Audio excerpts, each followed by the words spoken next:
आज जो काही आरोग्याचा विषय फक्त माझ्या लोकसभेतच नव्हे, बाकी देखील आपण कल्याणचा पाहिला असेल, मुरबाड, शहापूर, भिवंडी, डोंबिवली, आज ह्या सगळ्या परिस्थितीत आपण आरोग्याचा विषय पाहिला. पहिले तर कुठल्याच पेशंटला योग्य ती ट्रीटमेंट दिली जात नाही. कारण प्रत्येक हॉस्पिटलमध्ये जेवढी शासकीय रुग्णालय आहे, ह्या शासकीय रुग्णालयात पदं खूप कमी आहेत आणि त्याच्यामुळं डॉक्टर्स, नर्सेस हे सगळे कमी असल्यामुळं साहजिकच लोकांना जे काय सेवा द्यायला पाहिजे, त्यांच्यावर उपचार व्हायला पाहिजे, ते होत नाही. आणि त्या माध्यमातून अनेक शासकीय हॉस्पिटल, मग आरोग्य केंद्र असतील, उपजिल्हा रुग्णालय असेल, हे सगळे लोक, हे सगळे डॉक्टर्स ह्या पेशंटला प्रायव्हेटमध्ये पाठवतात. आणि प्रायव्हेटमध्ये आपण पाहिलं असेल, जी काय त्यांची पिळवणूक केली जाते, जो काय बिल आकारला जातो, ह्या सगळ्या गोष्टींचं जेव्हा मी माहिती घेतली आणि म्हणून त्या संदर्भातच आज साहेबांकडं जे डेप्युटी आहेत डॉक्टर अशोक साहेब यांच्याकडे जी चर्चा झाली आमची, आणि या संदर्भात काही सूचना ह्या मी देखील त्यांना दिलेल्या आहेत, त्यांच्या देखील सूचना मागवलेल्या आहेत. ह्याच्यापुढं आपण पाहिलं, सगळे खाजगी हॉस्पिटल पाहत असाल, कुठेही असा जो ट्रीटमेंटविषयी जो का डिस्प्ले लावायला पाहिजे, हा तुम्हाला दिसतो का? नाही दिसत.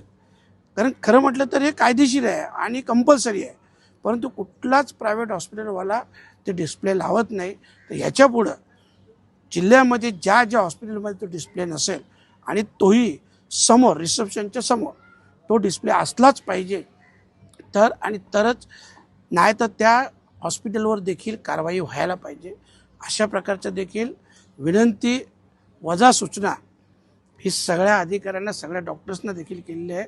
आणि खास करून ग्रामीण भागात प्राधान्याने लक्ष देऊन, आता भिवंडीचं IGM हॉस्पिटल आहे असेल, आपण सगळं पाहिलं असेल, या IGM हॉस्पिटलमध्ये अशी गंभीर परिस्थिती आहे, एवढी घाण आहे.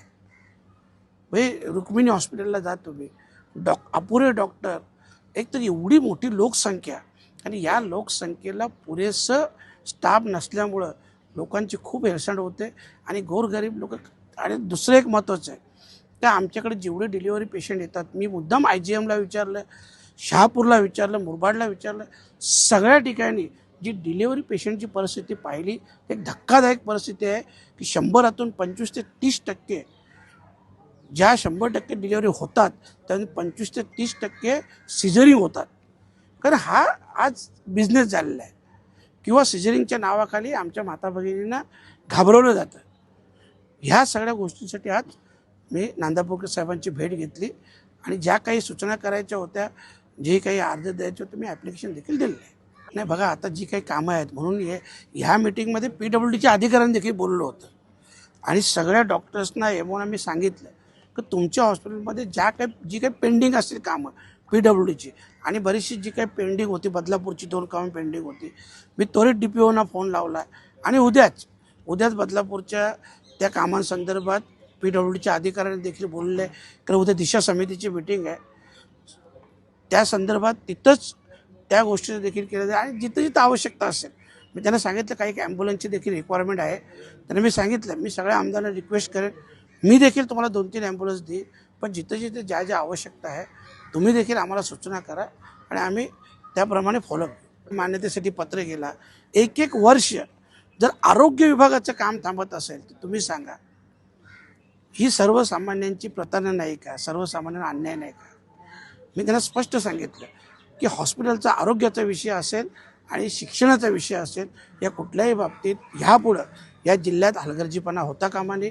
आणि जेही अधिकारी हलगर्जीपणा करतील, त्यांच्यावर मी तरी त्वरित कारवाईची मागणी करणार. जागा नाहीत हे डॉक्टरांनी सांगितल्यानंतर मी त्यांना सांगितलं की शहापुरात शासकीय भूखंड एवढे मोठ्या प्रमाणात आहेत, तुम्ही सांगा फक्त एरिया, तुम्हाला कुठल्या एरियात किती जागा पाहिजे.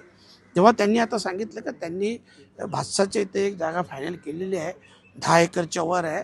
मग ते मला बोलले का ती जागा जवळजवळ आम्ही फायनल केली, त्याच्यामुळे तो तिकडं हॉस्पिटल होईल. जागेचा तसा कुठंही काही प्रॉब्लेम नाही.